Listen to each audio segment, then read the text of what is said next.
নমস্কার বন্ধুরা, হিমুর কিচেনে আপনাদেরকে স্বাগত। আজকে আমি বানাতে চলেছি বাসমতি চাল দিয়ে মিষ্টান্ন।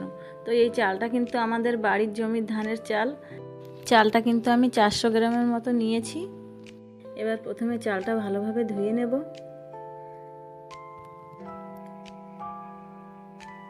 এবার কড়াইটা গরম করে কড়াইতে দিয়ে দেবো একটু ঘি। এই ঘিটাও কিন্তু আমাদের বাড়িরই বানানো ঘি।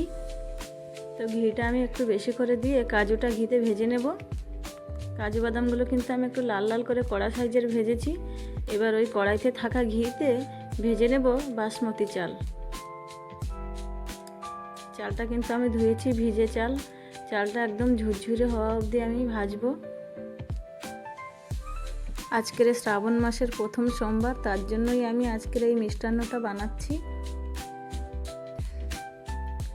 চালটা কিন্তু আমার প্রায় ভাজা হয়ে গেছে, একদম ঝুরঝুরে হয়ে গেছে, কালারটাও একদম লাল লাল টাইপের এসে গেছে।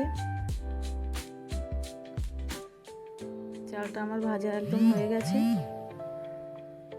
এবার কড়াইটা নামিয়ে নিয়ে আসবো। এবার উনুনে বসিয়ে দেবো একটা হাঁড়ি, আর হাঁড়িতে দিয়ে দেব দুধ। এই দুধটাও কিন্তু আমাদের বাড়িরই গায়ের দুধ। দুধটা কিন্তু আমি 3 থেকে 4 লিটারের মতো দিয়েছি।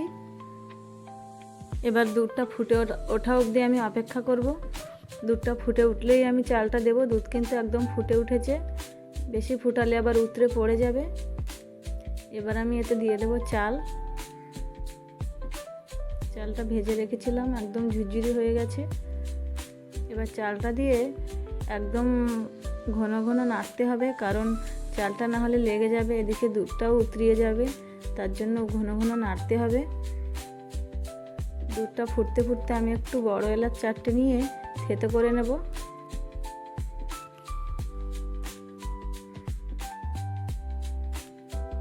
এলাচটা আমার থেতো করা হয়ে গেছে। এদিকে চালটাও ভালোভাবে ফুটে গেছে।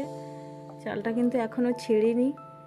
আমি আরেকটু চালটা ছিঁড়লে তারপরে দিয়ে দেবো এলাচের গুঁড়ো।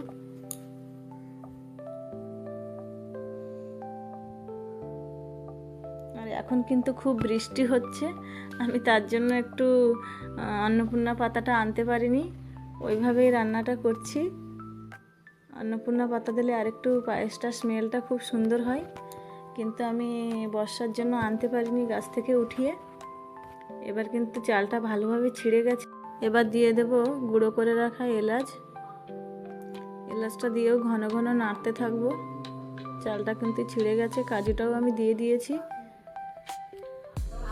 আর একটু সময় নাড়াচাড়া করে দিয়ে দেব চিনি। ক্ষীরটা কিন্তু একদম প্রায় হয়ে গেছে, ফুটটাও এসে গেছে।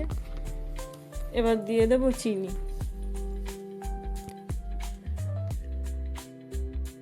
চিনিটা দেওয়ার পরে কিন্তু ঘন ঘন নাড়তে হবে, কারণ চিনি দেওয়ার পরে লেগে যাবে। চিনিটা আমি এবার দিয়ে দিয়েছি। 400 গ্রাম চালে কিন্তু আমি 1 কেজির মতো চিনি দিয়েছি। চিনিটা দেওয়ার পরে একদম দেখুন কতটা হয়ে গেছে ক্ষীরটা। চিনিটা দিয়ে আর বেশিক্ষণ নাড়বো না।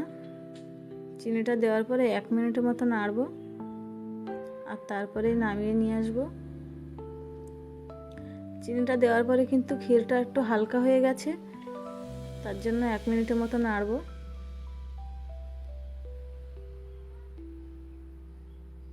এবার কিন্তু নিচে লেগে যাচ্ছে, বেশিক্ষণ আর নাড়া যাচ্ছে না। ফুটটাও অনেক বড় বড় উঠছে। পায়েসটা কিন্তু ফুটে আমার হাতেও পড়েছে। একদম পায়েসটা আবার হয়ে গেছে।